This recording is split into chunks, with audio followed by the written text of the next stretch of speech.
الله أكبر. الحمد لله رب العالمين الرحمن الرحيم مالك يوم الدين إياك نعبد وإياك نستعين اهدنا الصراط المستقيم صراط الذين أنعمت عليهم غير المغضوب عليهم ولا الضالين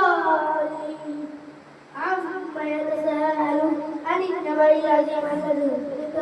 كلا سيعلمون وكلا سيعلمون ألم نجعل الأرض مهادا والجبال أوتادا وخلقناكم أزواجا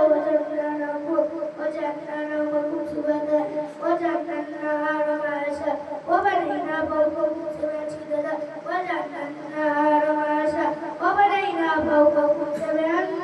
شدادا وجعلنا سراجا وحاجا وأنزلنا من المقصود منزلا لنخرج به حبا ونباتا وجعلنا فيه ألفافا إن يوم الفصل كان ميقاتا يوم ينفخ في الصور فنكتم أفواجا وفتحت السماء فكانت أبوابا وسيرت